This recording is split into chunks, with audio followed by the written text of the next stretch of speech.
대왕.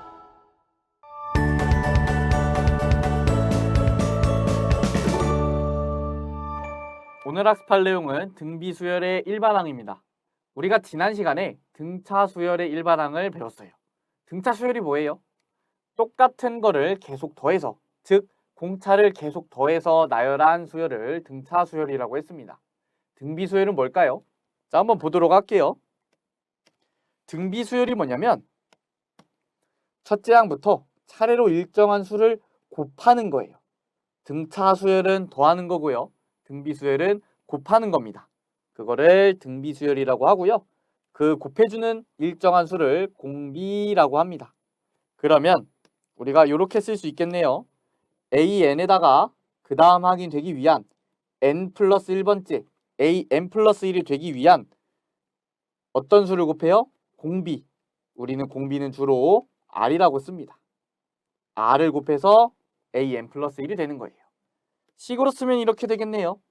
A의 n 플러스 1은 R 곱하기 A의 n. 그러면 이렇게도 쓸 수 있습니다. AN분의 A의 n 플러스 1이 공비다. 이렇게 쓸 수가 있어요. 자, 그리고 우리가 일반적으로 첫째 항이 0이 아니고요. 공비가 0이 아닌 것만 다루고 있습니다. 왜냐면 첫째 항이 0이면 똑같은 수를 곱해도 계속 0이죠. 그리고 공비가 0이면 곱했을 때 계속 0이 되니까 우리는 이 두 가지 경우는 빼고 등비수열이라고 합니다. 자, 넘어가서 우리가 등비수열인 걸 한번 찾아볼게요. 자, 등비수열인 걸 찾고 등비수열이면 공비를 구하라고 했는데요. 1이 2가 되려면 2를 곱해야 되죠. 근데 그 다음으로 갈 때 또 2를 곱했나요? 아니죠? 그러면 우리가 이거는 등비수열이라고 하지 않습니다. 자, 2번도 보면요. 1이 마이너스 1이 되려면 마이너스 1을 곱해야 되는데 마이너스 1이 3이 되기 위해선 마이너스 3을 곱해야 돼요. 숫자가 변하면 등비수열이 아닙니다. 2가 4가 되기 위해선 2를 곱해야 되고요. 4가 6이 되기 위해서 2를 곱하면 되나요? 안 되죠. 자, 그리고 우리가 2, 4, 6, 8을 보면 무슨 수열인 걸 알아요? 등차수열이란 거 우리가 지난 시간에 배웠습니다. 2를 계속 더해주고 있어요. 자, 4번 볼게요. 2, 4, 8, 16. 몇을 곱했어요? 2를 곱했죠. 또 2를 곱하고요. 또 2를 곱해요. 똑같은 수 2를 계속 곱하고 있습니다. 얘는 무슨 수열이에요? 등비수열이죠. 얘가 등비수열이고요. 이때 공비는 몇이에요? 공비는 2입니다. 자, 마지막 수열 보면 2가 3이 되려면 2분의 3을 곱해야 되는데 3이 5가 되기 위해서는 3분의 5를 곱해야 되죠. 두 수가 다릅니다. 등비수열이 아니네요. 자, 이렇게 우리가 등비수열까지 찾아봤어요. 이번엔 등비수열의 일반항인데요. 우리가 등차수열 구할 때와 조금 비슷하게 일반항을 한번 구해보도록 할게요.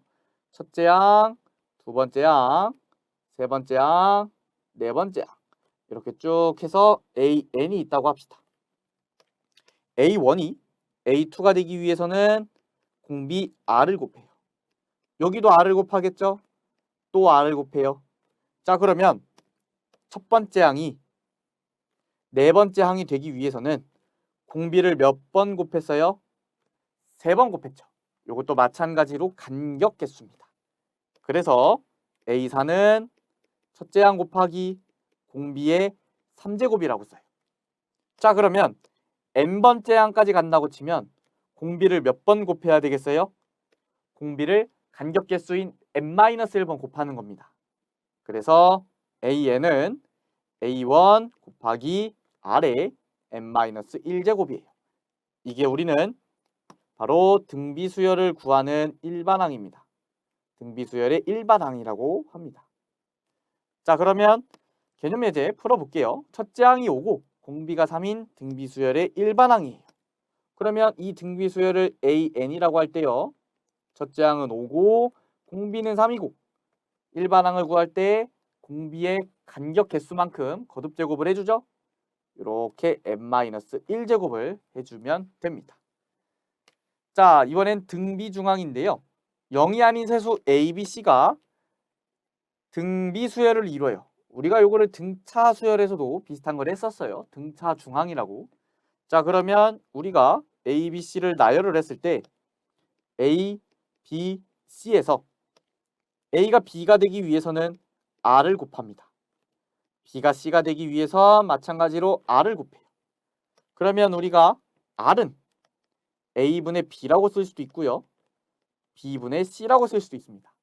이때 양변에 A, B를 곱해주면 좌변은 B제곱, 우변은 AC가 돼서요.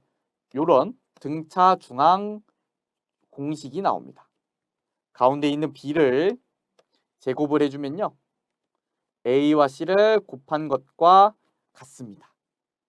자, 그러면 등비중앙을 활용하여 개념 예제를 보도록 할 건데요.